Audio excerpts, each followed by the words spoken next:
2022 विधानसभा चुनाव उत्तराखंड बस करीब है।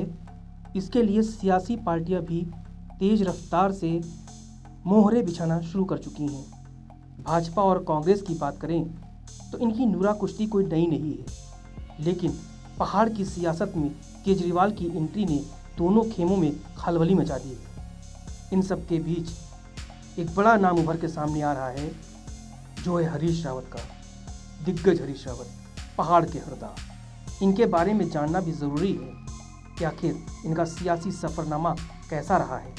क्या ये अपनी ज़िंदगी के आखिरी दांव को खेलने वाले हैं? क्या मुख्यमंत्री की कुर्सी इनके आंखों के सामने है, या इन्हें पीछे छोड़ते हुए कांग्रेस किसी नए चेहरे पर दांव आजमाएगी? आज हम बात करेंगे हरीश रावत। 2022 विधानसभा चुनाव से पहले पूर्व मुख्यमंत्री हरीश रावत ने बीते 1-2 साल में कहें या यूँ मान लें कि कुछ महीनों में अभूतपूर्व सक्रियता और मूवमेंट दिखाई है। बढ़ती उम्र पर खुद के राजनीतिक पिपासा की धार को रफ्तार देते हुए हरदा पहले से अधिक सक्रिय, चुटीले बयान और मारक ट्वीट्स के जरिए खुद को पॉलिटिक्स में तरोताज़ा बनाए रखे हुए हैं। जैसे जैसे विधानसभा चुनाव की हवा तेज बहनी शुरू हो गई है, वैसे वैसे उत्तराखंड कांग्रेस में हरीश रावत की एंट्री भी तेज होती दिख रही है। हालांकि उनका साथ खुद खेमों में बटे नेता कितना देंगे, दबी जुबान ये सब जानते हैं, लेकिन वक्त के साथ अब उनके बयान विवादों को भी जन्म देने लगे हैं। मुख्यमंत्री का चेहरा घोषित करने का दांव हो या भाजपा के सीएम की तारीफ करना हो, हरदा हर बार अपने साथ कुछ अलग राजनीतिक समीकरण लेकर पहाड़ में अवतरित हो जाते हैं। फिलहाल सल्ट उपचुनाव की बात करें, जहां आजकल उनका एक वीडियो सुर्खियों में है। एक तरफ जहां कांग्रेस प्रभारी देवेंद्र यादव और प्रदेश अध्यक्ष प्रीतम सिंह एड़ी चोटी का जोर लगाकर जीत पार्टी की झोली में डालने की कोशिश कर रहे हैं, वहीं हरदा तो हरदा ठहरे। कोरोना संक्रमण का इलाज कराने दिल्ली गए हैं, अस्पताल में भर्ती हैं, बिस्तर पर हैं। बावजूद इसके उनकी नज़र उत्तराखंड पर टिकी है। अपने शानदार संवाद और भावुक प्रस्तुति के लिए मशहूर हरीश रावत के इस मार्मिक वीडियो ने ठीक मतदान से पहले सल्ट की जनता में असर किया होगा, ऐसी उम्मीद हरदा कैंप लगा रहा है। लेकिन नतीजा तो ईवीएम खुलने पर आएगा।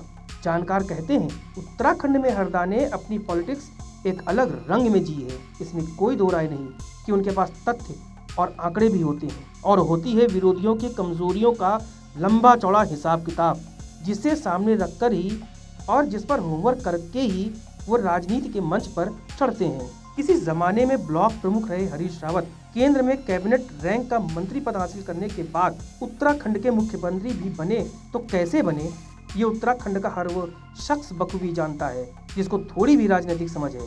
अपने ही पार्टी के मुख्यमंत्री के खिलाफ हरिद्वार में जब तब और यज्ञ करने वाले हरदा बड़े नाटकीय ढंग से 3 साल के लिए 5 लोकसभा सीटों और 70 विधानसभा सीटों वाले उत्तराखंड में सरकार चलाने की जिम्मेदारी तो ले आए, लेकिन उनकी ज़मीन कभी ठंडी नहीं रही। उनके पैर हमेशा गर्म धरती पर पड़े।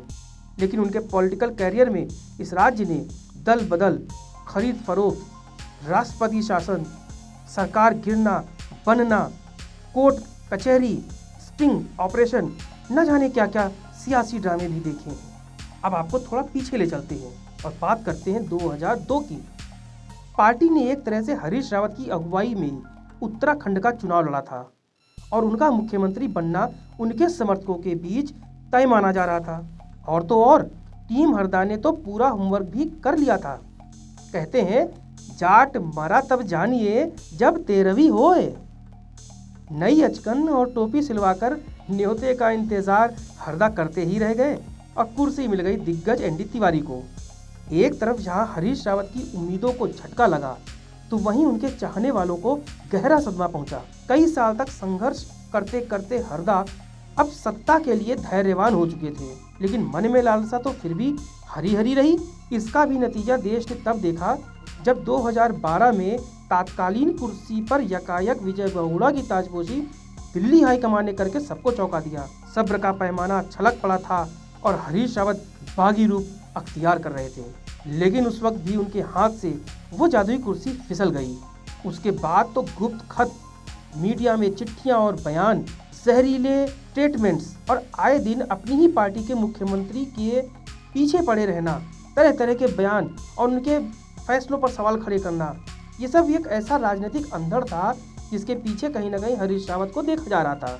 यही वजह है कि सीएम बहुगुणा को हरदा ने कभी चैन की सांस लेने का मौका ही नहीं दिया। बयानों में शीत युद्ध जारी रहा, जिसका नतीजा हुआ कि विजय बहुगुणा की पूरी ऊर्जा राज्य के ज़्यादातर समय असंतुष्ट विधायकों और हरीश कैंप के नेताओं की मान मनोबल और सरकार बचाने में ही खप गई। फिर तो वो हुआ जो हरदा चाहते थे। राजनीति के खिलाड़ी हरदा अपनी सियासी बिसात बिछा चुके थे। न चाहते हुए भी कानून के खिलाड़ी रहे तत्कालीन सीएम विजय बहुगुणा उसमें फंसते चले गए। फिर वो जलजला आया जिसमें रही सही कसर बहकर कांग्रेस की जमीन को दलदल में तब्दील कर गई। आपदा प्रबंधन की नाकामी का ऐसा शोर मचा कि उसमें विजय की पराजय हुई और हरदा की आंखों में चमक दिखने लगी। एक समय वो भी आया जब हरीश रावत ने शपथ ली, जिसका अभ्यास वो बीते कई सालों से कर रहे थे। लेकिन राजकाज में कहते हैं ना, सब कुछ वैसा नहीं घटता जैसा आप सोचते हैं, क्योंकि वो हुआ जिसकी कल्पना किसी ने नहीं की थी। हालांकि उसका जिक्र हमने पहले ही कर दिया है, लिहाजा हम उन घटनाओं को दोहराते नहीं हैं। रावत हरदा को राजनीति के खुर्राट खिलाड़ियों की लिस्ट में शुमार किया जाता है। हाईकमान के बगलगीर माने जाने वाले हरीश रावत एक साथ कई लक्ष्य साधने के माहिर माने जाते हैं। ये भी सच बात है कि हरिद्वार हरदा का संसदीय क्षेत्र रहा है, जहां से उन्होंने रिकॉर्ड मतों से जीत भी हासिल की है। ये अलग बात है कि इसी जनता ने बीते विधानसभा चुनाव में हरदा को अप्रत्याशित ढंग से तब नकार दिया जब वो सूबे के मुख्यमंत्री थे। हरीश रावत की खूबी है कि वो एक दबी सी मुस्कान हर समय साथ रखते हैं, लेकिन दिल में उनके क्या है ये उनके साए भी नहीं जान पाते। राजनीतिज्ञ पंडित भी कहते हैं कि इस मृदभाषी व्यक्तित्व के पीछे एक तेज और कुटिल राजनीतिज्ञ का दिमाग काम करता है, और इसमें कहीं ना कहीं उनकी वकालत की पढ़ाई भी खूब काम आती है। देर रात फुर्सत पाते ही योग और प्राणायाम से अपनी अनुभवी हड्डियों में ताजगी भरने वाले हरीश एक बार फिर प्रदेश विधानसभा के दरवाजे पर खड़ा है। ऐसे में टकटकी लगाकर बैठे हैं हाईकमान की तरफ कि क्या वो उन्हें उनका चेहरा बनाएंगे, क्या वो मुख्यमंत्री की कुर्सी तक पहुंचने के लिए अपनी जद्दोजहद में कामयाब होंगे। लेकिन पार्टी ने भी कुछ साफ नहीं किया है, न ये बताया है कि 2022 में कौन करेगा पार्टी की सरदारी, ये कोई नहीं जानता। लेकिन हरदा को लगता है कि जिंदगी का ये आखिरी दांव उन्हें कामयाबी की शिखर तक पहुंचाएगा। देखना होगा कि क्या हरीश रावत पहाड़ की सियासत में एक बार फिर नायक बनकर उभरते हैं कि नई पीढ़ियां उन्हें कहीं पीछे नेपथ्य में ढकेल देगी। ये देखने वाली बात होगी। न्यूज़ वायरस नेटवर्क के लिए ब्यूरो रिपोर्ट।